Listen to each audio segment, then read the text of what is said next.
오늘 이 새벽에 어, 돌아온 한 사람이라는 말씀의 제목으로 함께 말씀 나누기를 원합니다. 오늘 본문 11절 이후의 말씀을 특별히 주목해서 보기를 원하는데요. 오늘 본문 11절에서부터는 예수님께서 나병 걸린 사람들을 치유해 주시는 그런 사건이 기록되어지고 있습니다.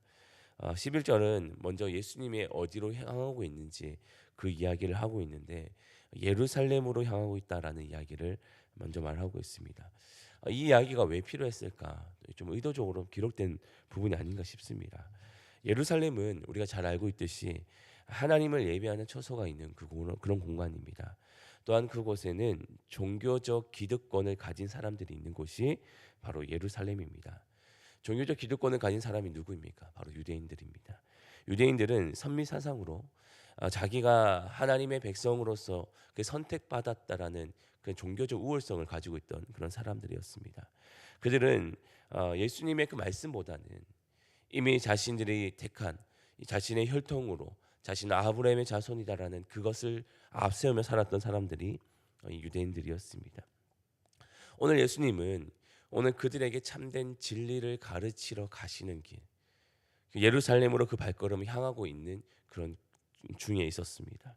그러던 중에 오늘 나병 걸린 사람들이 예수님을 만나기를 간절히 바랬고 예수님 오늘 그들에게 그 구원의 손길을 더하여 주시는 것을 보게 됩니다. 오늘 12절과 13절 말씀인데 다시 한번 읽어보도록 하겠습니다. 12, 13절 말씀입니다. 한 마을에 들어가시니 나병 환자 10명이 예수를 만나 멀리 서서 소리를 높여 이르되 예수 선생님이여 우리를 불쌍히 여기소서 하거늘. 아멘. 오늘 사람들이 한 마을에서 사람들 특히 나병 걸린 사람들이 예수님이 지나가심을 보게 됩니다.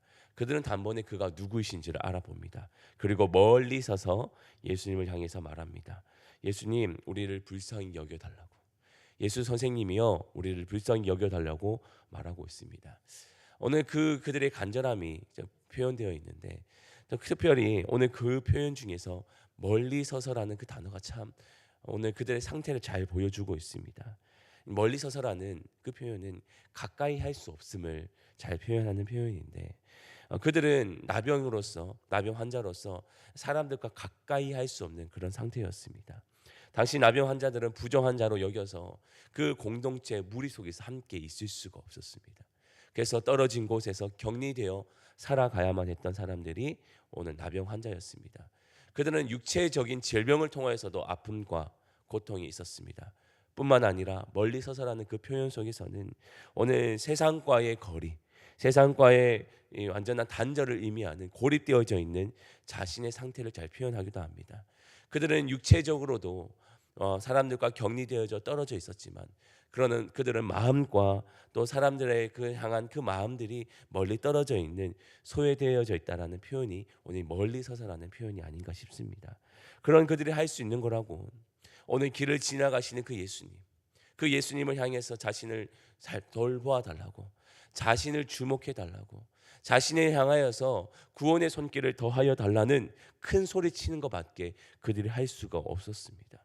예수 선생이여 나를 좀 살펴달라고 우리를 좀 구원해달라 그렇게 소리치는 것밖에 그들은 할 수가 없었던 것이죠.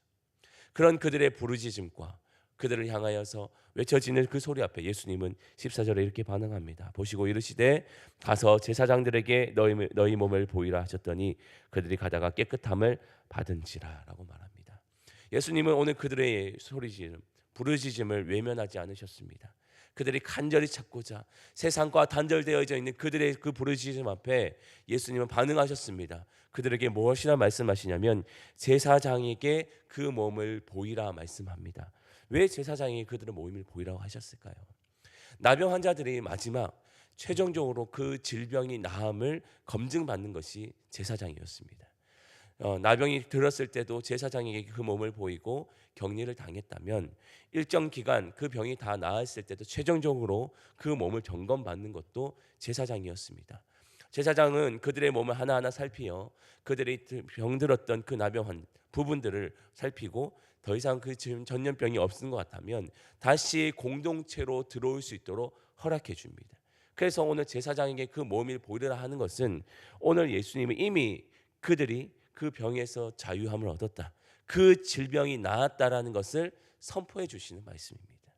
이미 그들은 오늘 그들에게 특별한 것을 행하지 않으셨지만 오늘 그 말씀 가운데 제사장에게 내 몸을 보이라는 그 말씀 가운데 이미 깨끗함을 받았다라는 것, 그 안에서 예수님의 선포가 오늘 그들에게 있는 것입니다. 그래서 그들은 오늘 제사장의 그 몸을 보이러 그는 가는 그 과정 가운데 이미 깨끗이 나았다는 것을 오늘 성경은 기록하고 있는 것이죠. 근데 오늘 우리가 진짜 주목해야 봐야 할 말씀은 17절과 18절 말씀입니다. 오늘 17절, 18절 말씀을 우리 다시 한번 읽어보도록 하겠습니다. 17절, 18절 말씀입니다. 예수께서 대답하여 이르시되 열 사람이 다 깨끗함을 받지 아니하였느냐? 그 아홉은 어디 있느냐?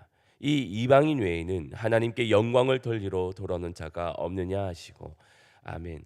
앞서 말씀드린 것처럼 오늘 10명의 사람이 나병에 걸려 있었습니다. 그리고 그들은 격리되어 있었습니다. 오늘 그들은 간절하게 예수님을 찾았고 그 과정 가운데 모두가 어느 한 사람이 제외되지 않고 모두가 깨끗이 나음을 받았습니다. 근데 그 가운데서 오늘 10명 중에 한 사람만, 오늘 그 사람 사마리아 사람이라고 말하는데 그 사람만 그 걸음을 멈추고 오늘 제사장에게 가는 그 발걸음을 멈추고 오늘 예수님께 돌아왔다라고 이야기하고 있습니다.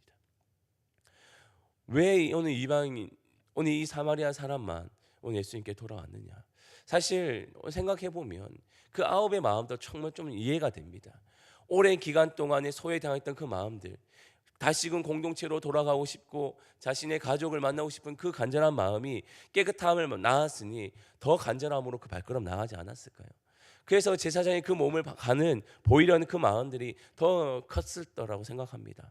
그런데 오늘 그 한 사람은 달랐습니다. 자신도 그 가족을 만나고 싶고 자신도 그 공동체 속에 다시 돌아가고 싶은 그 간절한 마음이 있었지만 그러나 그보다 더 큰 기쁨이 그에게 있었던 것이죠. 바로 하나님이었습니다. 그리고 오늘 자신을 낫게 해주셨던 예수님이었습니다. 오늘 자신을 향해서 구원의 손길을 베푸셨던 그 예수님, 그 크신 은혜가 오늘 그의 마음을 사로잡았던 것이죠. 그래서 제사장에게 달아갔던 그 발걸음을 멈추게 하였고 그 발걸음을 돌이키게 하였고 다시 예수님 앞에 나오게 했습니다. 그런데 오늘 특별히 오늘 성경은 그 한 사람을 더욱더 부각시키며 말했습니다. 그 사람은 사마리아 사람이었다. 그 사람은 이방인이었다라는 이야기를 거듭 이야기하시면서 이것을 좀 더 부각시키고 있습니다. 이 말은 다시 말해서 그 아홉의 사람들은 과연 어떠한 사람이었을까를 좀 생각해 보는데 성경의 많은 학자들은 그렇게 표현합니다. 그들 가운데는 유대인들이 있지 않았을까라는 이야기를 합니다. 유대인들, 그 사람들은 자신의 몸을 낫게 하고 자신을 치유하여 이제는 자신의 공동체 속에 들어가는 그런 사람이었다면 오늘 이 사람들이 사람으로 취급하지 않는 이 사마리아 사람, 그 이방인 한 사람만이 오늘 예수님께 돌아섰다는 것을 더 강조하고 있다라고 이렇게 표현하고 있습니다. 사실 나병에 걸렸다라는 것은 어떠한 의미인가요?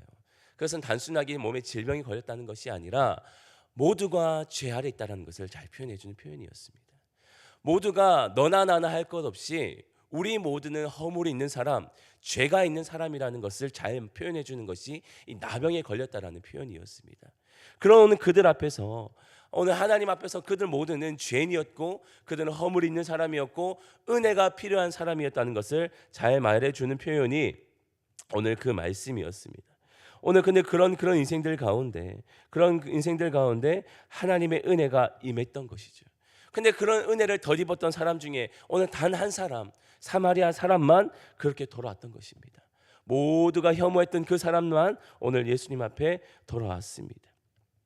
이 말은 더 전체적인 성경의 맥락과 흐름을 본다면 하나님의 구원은 먼저는 유대인들에게 그 다음은 이방인들에게 임한다라는 그 말씀에서 생각해 보면 구원은 먼저 유대인들에게 주어졌음에도 불구하고 그들은 그것을 받아들이려 하지 않았습니다. 오히려 세리와 또 죄인들 그 사람들이 먼저 그것을 받아들였다고 말합니다. 그런 사람들이 오늘 예수님을 더 간절히 만났고 그 예수님의 그 은혜를 간절히 바랬습니다. 그런 그들에게 은혜가 주어졌고 그들이 참된 구원을 맛보게 되는 것을 보게 됩니다. 그래서 성경에 이런 표현이 있죠. 먼저 된 자로서 나중되고 나중된 자로서 먼저 될 자가 있다라는 표현이 바로 여기에 있습니다. 유대인들은 먼저 구원이 그들 앞에 있음에도 불구하고 그것을 누리지 못했습니다. 그러나 진정한 구원을 먼저 누렸던 사람들은 이방인들이었습니다. 세상 가운데 소외된 사람들이었습니다. 사실 누가복음은 그것을 강조하고 있었거든요.